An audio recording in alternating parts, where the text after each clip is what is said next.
going to start with a story. Once upon a time, when I was a PhD student, long before I had any involvement in disability studies or really even regarded disability as something that had anything to do with me, I started a job as a support worker for disabled students. I had some vague idea that this might look quite nice on my CV when it came to apply for academic jobs. The hours were good, it was convenient because I lived on campus. But to be honest, my primary motivation was that of the very limited options available on that campus, it was the best paid. Most of the time I did note-taking, I was also a sighted guide, I did a bit of mobility training, library assistant, various other things, and all academic focused. There was nothing on the sort of intimate or personal care side. And at that time I was also meeting a lot of new people, as you do when you move to a new place. And I began to notice that when I said what my job was, I'd get a particular reaction. A reaction I'd never really encountered before. People would say, "Wow, that's really good." And it wasn't so much what they said, but it was the way they said it. There'd be this look in their eyes. People always seemed to be really impressed that that was my job. In fact, more impressed by that than by the fact that I was doing a PhD. I could see that they were kind of mentally labeling me and placing me in a category marked a good person. I began to think of this as the Miss World reaction because it made me feel as if I was unwittingly participating in a beauty pageant and being judged. It made me uncomfortable because I felt like I was being given credit that I really hadn't earned. Like all jobs, there were some kind of crappy bits, but I actually really liked my job. It wasn't a hardship at all. I found myself starting to avoid telling people what my job was, or if I did and I could see that reaction coming, I'd try and preempt it. I do get paid, you know. Or I tell them how interesting it was to sit in lectures for lots of different subjects, which I know there's a few folk in the room who've done support work, and yeah, it's great, it's really interesting to do that. But those things never seemed to register. Eventually I began just saying that I worked in student support, and the reaction went away when I stopped making any reference to disability. The point of this story is that disability makes people feel. Even that one step removed professional relationship with disability, the fact that I worked with disabled students, even though there was nothing to suggest that I myself was disabled or had any closer association with disability, even that professional relationship was enough to provoke an emotional reaction. It was enough to change the way people felt about me and acted towards me. In the rest of this talk, I'll draw upon affect theory to lay out a framework for talking about disability feelings and explore what a focus on affect might add to disability studies. My argument is that we in the field need to do much more in terms of thinking about and exploring the feelings and emotions associated with disability. And I'll suggest that some of the scholarly work in this area has been limited and constrained in particular ways. And I'll conclude by exploring some of the connections between emotion and activism. So what do I mean by affect in this context then? It's an affect with an A, not an E. A number of scholars have identified a turn to affect or affective turn in critical and cultural theory over the last roughly 15 years. Key figures in the movement include Lauren Berlant, Sian Guy, Clara Ahmed, and there's an ever-increasing body of scholarly work on affect. There are almost as many definitions or formulations of affect as there are scholars working on this topic. Sian Guy, for example, sees the difference between affect and emotion as a difference of intensity or degree rather than a formal difference of quality or kind, while other scholars assume a clear distinction between effect and emotion. For them, those are two quite different things. Deborah Gold views emotions as only approximations to effects, which are larger and more complex, and always inadequate to encompass them. However, she also acknowledges that in practice, affect and emotion are often simultaneously in play and difficult to distinguish. For what I'm doing today, I'm not going to delve too deep into affect theory. It's the in-practice part that I'm interested in. My formulation is influenced by, though not identical to, that used by Margaret Wetherell, and I'd really recommend her book, Affect and Emotion, a New Social Science Understanding, to anyone who's new to the subject and interested in finding out more. So, I use affect then to indicate feelings that combine what we think of as the emotional with the physiological or somatic. Affects are never just of the mind or of the body. Margaret Price borrows the term body-mind from trauma studies, using it to emphasise, and this is a quote, the imbrication, not just the combination of the entities usually called body and mind. We might say that the notion of body-mind, of those two things as intimately bound together, unable to be separated, that notion of body-mind is kind of implicit within the notion of affect, and vice versa. Affects always work on the body-mind rather than just the body or just the mind. Secondly, I use affect as a marker that indicates that feelings are bound up with cognitive or intellectual processes. Often, emotional experiences are understood as separate from rational, intellectual, or cognitive endeavours. And we push our students to develop intellectual analyses of the materials we give them, rather than probing their more inchoate feelings or gut responses to the material. And we do that for good reasons. But feeling, knowing, understanding, analysing, those aren't separate spheres. What we know and what we are prepared to know or willing to know is bound up with and influenced by what we feel.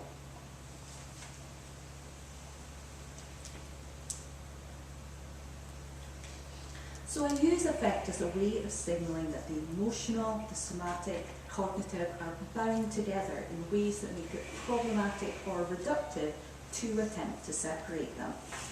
More simply, we might say that affects are feelings that you feel in your body and your mind. So one example I always think of is my own experiences of anxiety, where that's very much, there's all those different elements to it. We might also think of feeling really, really angry, where you're tensed up, you might be literally shaking with anger, unable to really think straight.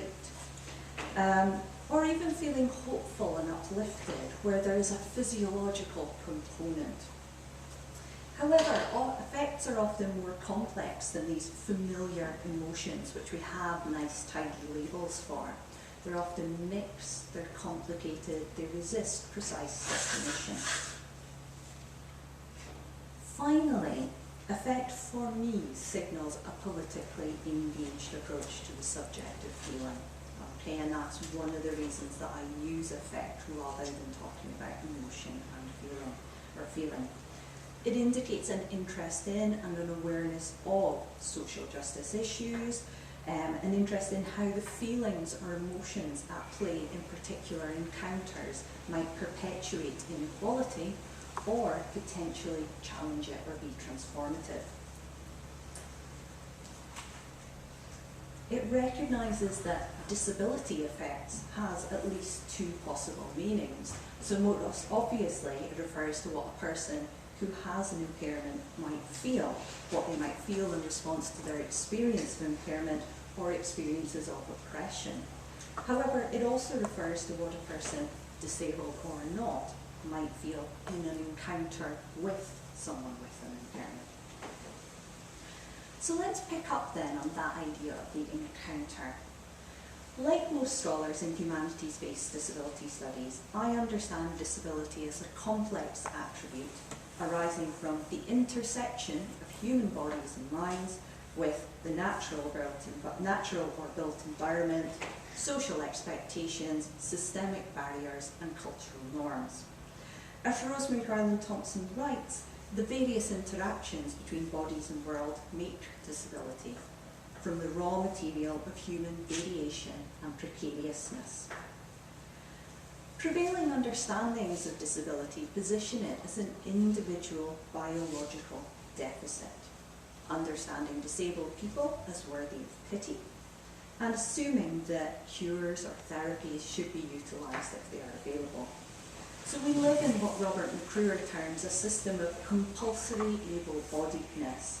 And in that system, McClure says, the dominant assumption is that we all agree able-bodied identities, able-bodied perspectives are preferable and what we are all aiming for.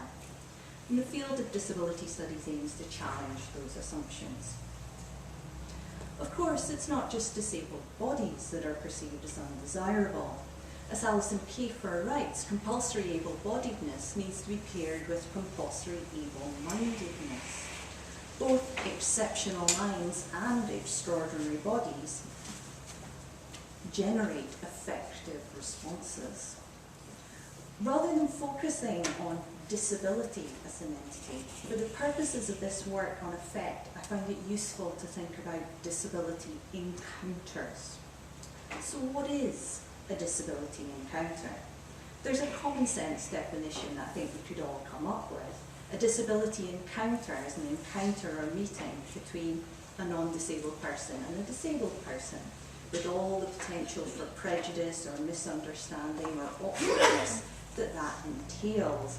And this is something that I think Scopes in the Awkward campaign highlights quite nicely. And I've got a couple of stills from that campaign up on the screen.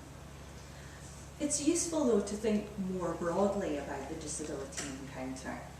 So the idea of the disability encounter, as I'm using it here, is much more than just a meeting between a disabled and a non-disabled individual. It encompasses moments when disability is claimed, embodied, disavowed, or rendered perceptible or imperceptible. So I'm going to highlight three broad types of disability encounter, though these are not necessarily mutually exclusive, nor are their boundaries entirely distinct.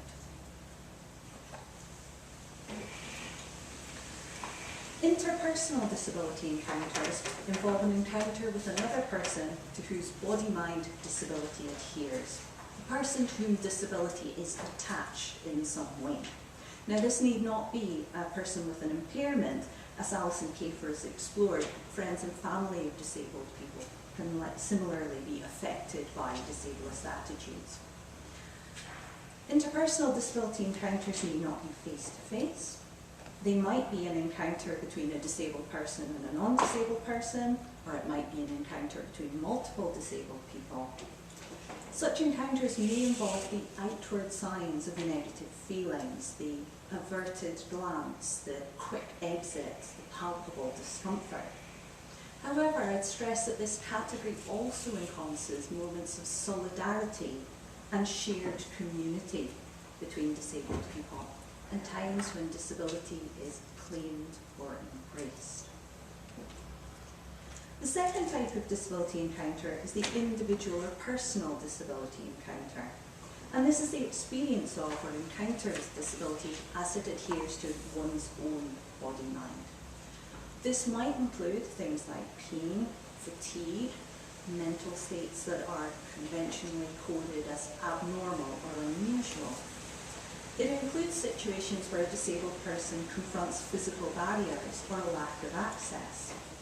Yet individual disability encounters might also include moments of gratification or pleasure, as when David Bolt writes of the pleasure he feels when someone notices if he's the first to hear a taxi arriving outside his house, a pleasure that's not erased by his awareness of the complex effects of the stereotype of blind people as having extraordinary senses. As well as moments of awareness, individual disability encounters also encompass moments of disavowal, as well as times when invisibly or ambiguously disabled people must choose between declaring disability or passing, or occasions when that choice is taken from them. So an example of that might be completing a job application form and having to choose whether or not to tick the disability box.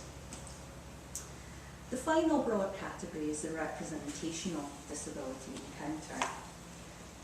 While this type of encounter most obviously includes readers or viewers' encounters with representations of disability as they read, view, listen, or game, it also includes occasions when disability metaphors are invoked or disableist language used.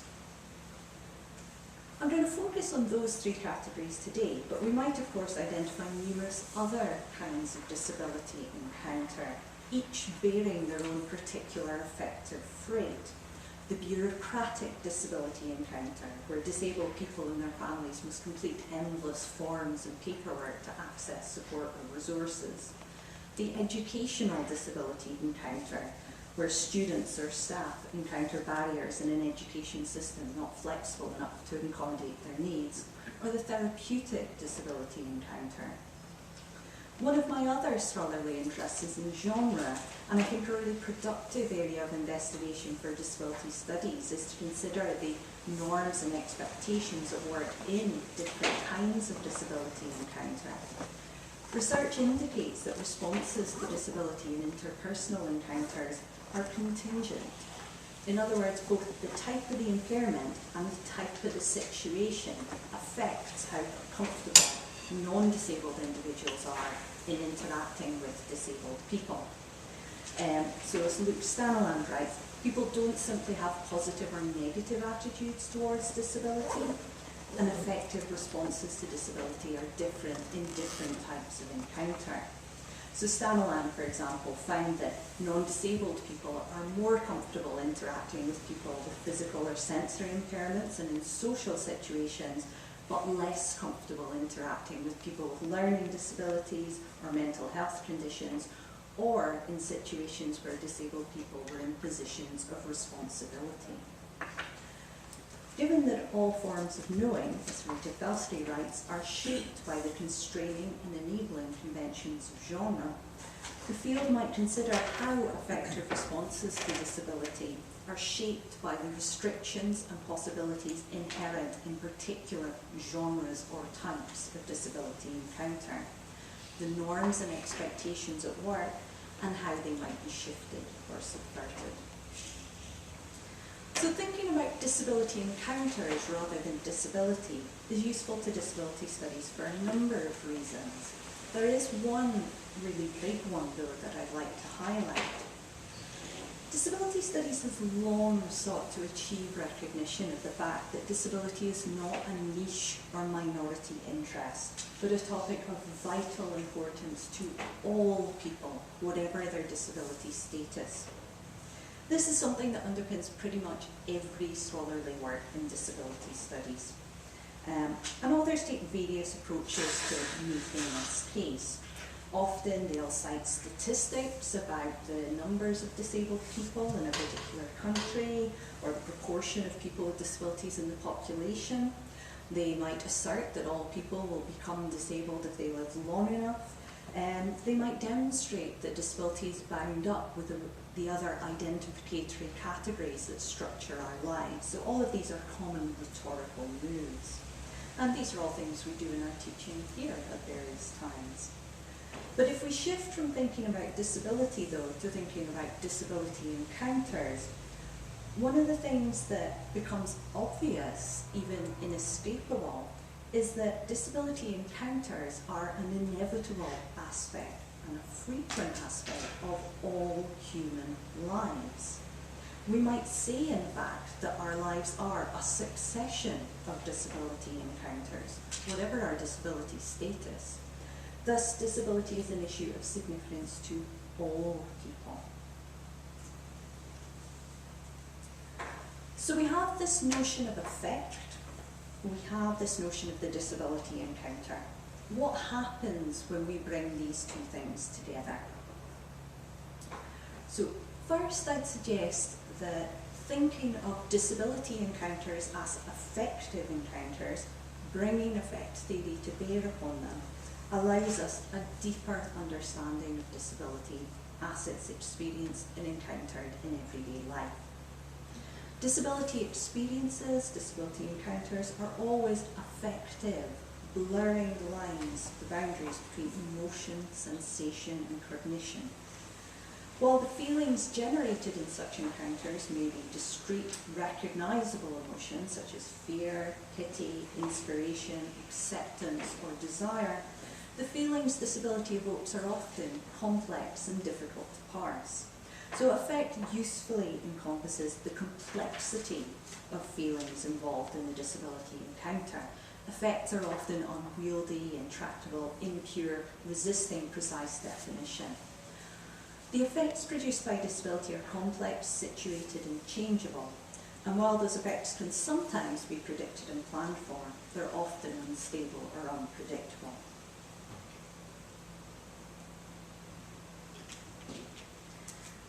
Disability studies scholars have discussed the ways in which encounters between disabled people and non-disabled people involve a range of emotional responses on both sides, placing in particular a burden of emotional labour on the non-disabled person.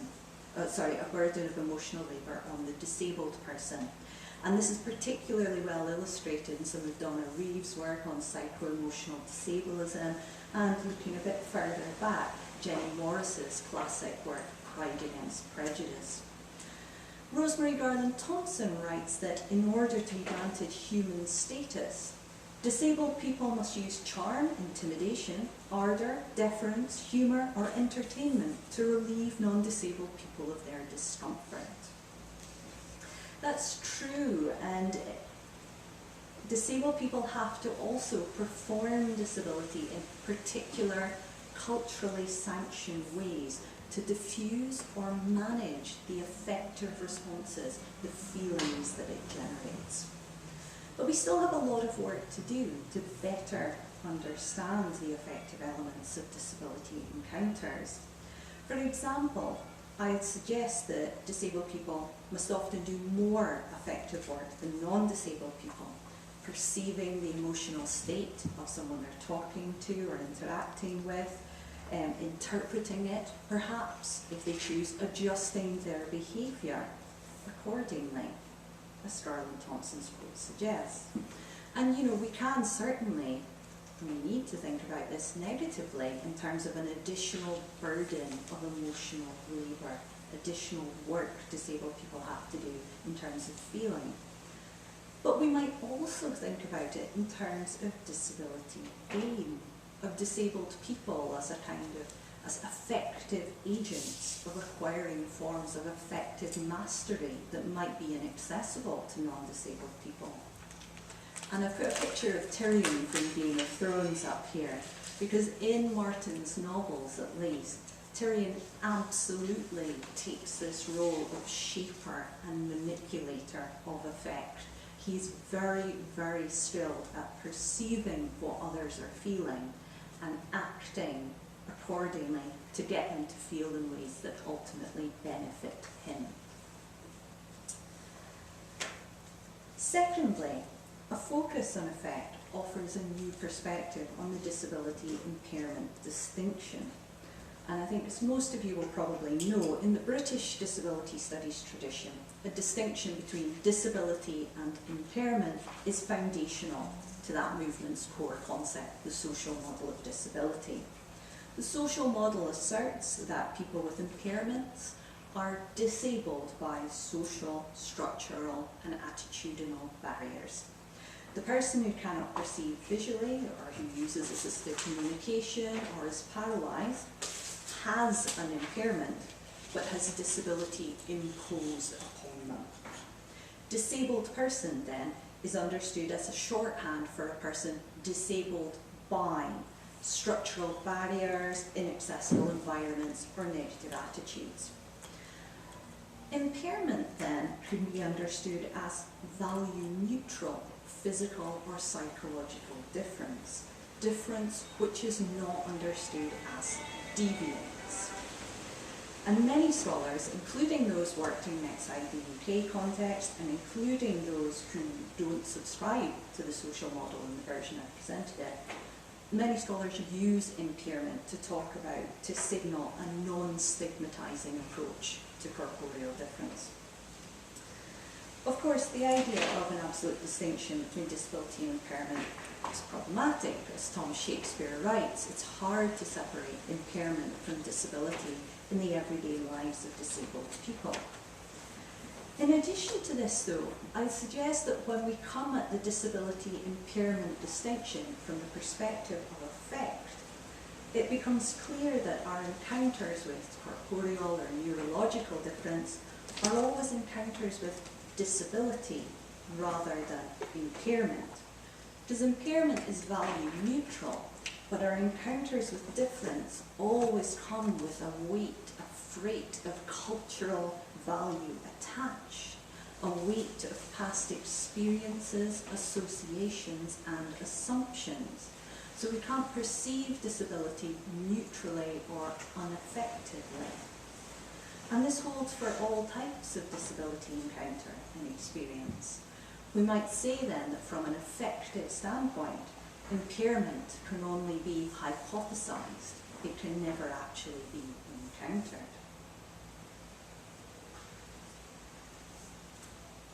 So as well as offering a new way of looking at some established concepts in the field of disability studies, a focus on affect also highlights what I think are some quite important gaps and omissions in disability studies.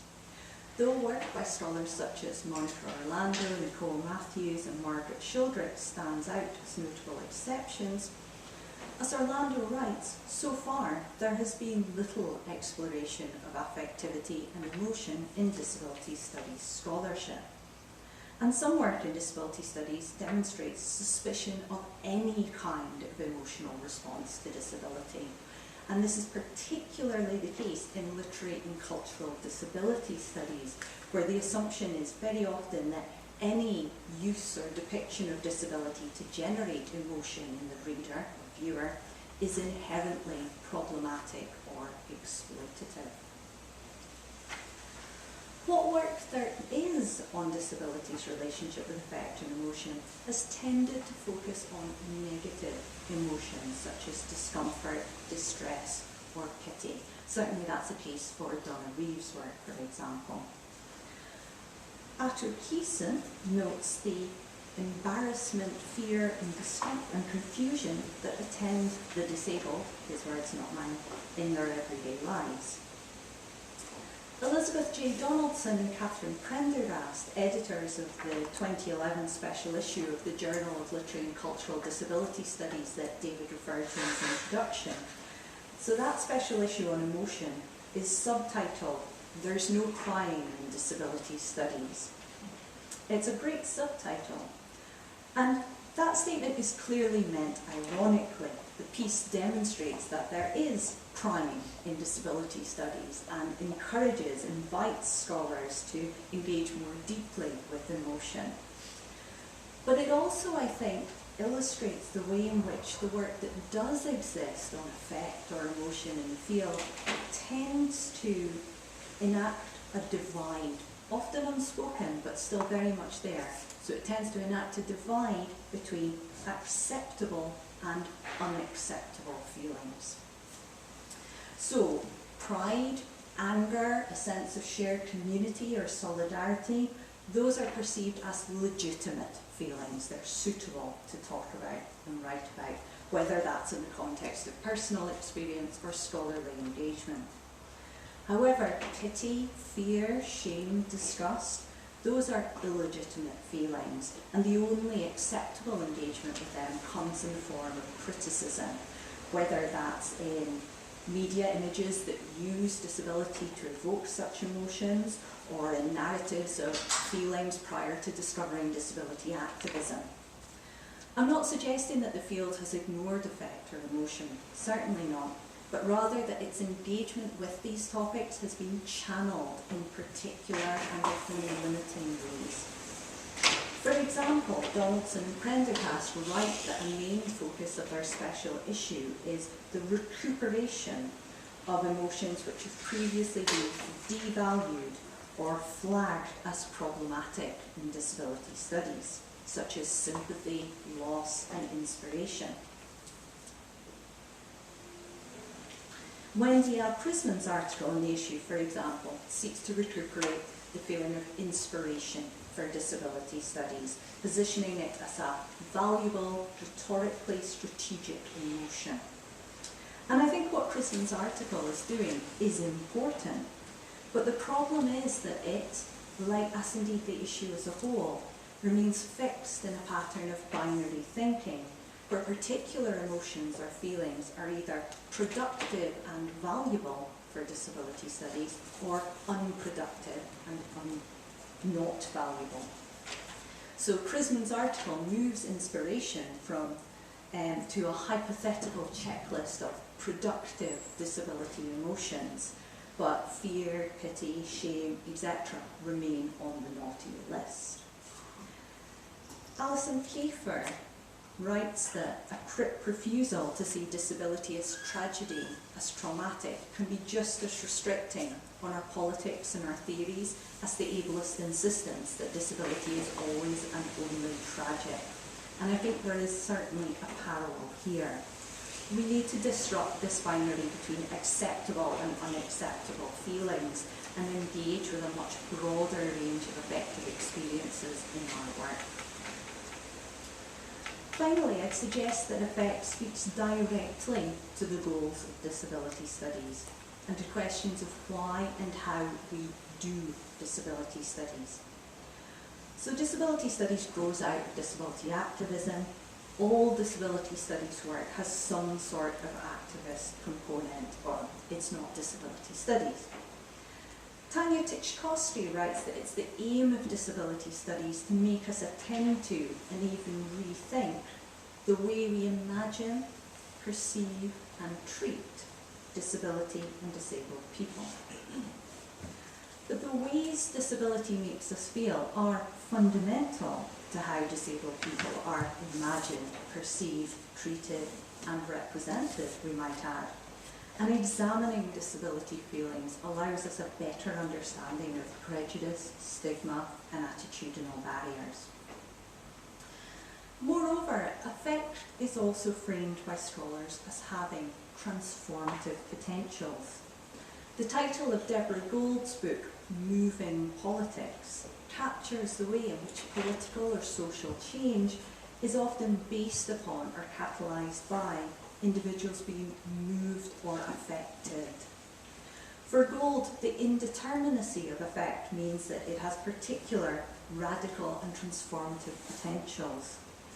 In fact, the idea of transformation or change is inherent in the very notion of affect.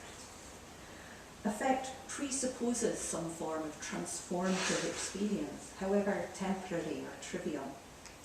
Affect is therefore potentially really useful for disability studies, which aims to transform the ways people think about disability and act towards disabled people. In particular, attitudes and prejudices are often not founded on facts or knowledge or on some measurable reality, but on the much murkier realm of feeling. As Mark Breaker writes, the emotions and other forms of non-propositional knowledge are key to prejudice because social action is often driven much more by those forms of knowledge than by propositional knowledge or belief. But if feelings are fundamental to prejudice and prejudicial behaviours, they're also potentially the key to changing attitudes. Affective and emotional factors are often much more powerful at changing attitudes than arguments based in reason and logic. Margaret Wetherell, paraphrasing Lauren Berlant, writes that we're trained to believe that good arguments matter, but social and political change seems more frequently based on emotional feelings. despite this, we're still reluctant to embrace, or at least overtly to embrace, this aspect of what we do. Back in 1987, Jane Tompkins wrote of the police action that academic intellectuals wage ceaselessly against feeling. And I don't think all that much has changed. The feelings that drive academic work are very rarely visible in that final product. We're often very hesitant to foreground our effective investments. Academic writing is conventionally dispassionate, and academia has very little patience with sentiment. I think that disability studies is an effective endeavour, or that it should be. I'd like to see more exploration and acknowledgement of that. However, that's not to say that the relationship between effect and activism is straightforward or uncomplicated. Social justice activism in general, but disability activism in particular, has a complicated relationship with effect. The investment of activists and allies is often driven by feeling, but displays of emotion perceived as excessive or inappropriate may undermine the group's ability to achieve change or meaningful change. Disability activists are likely to be particularly mindful of the ways in which levels of emotionality, if perceived as excessive, are pathologized. Some disabled people might also find it difficult or impossible to display an appropriate level of affect.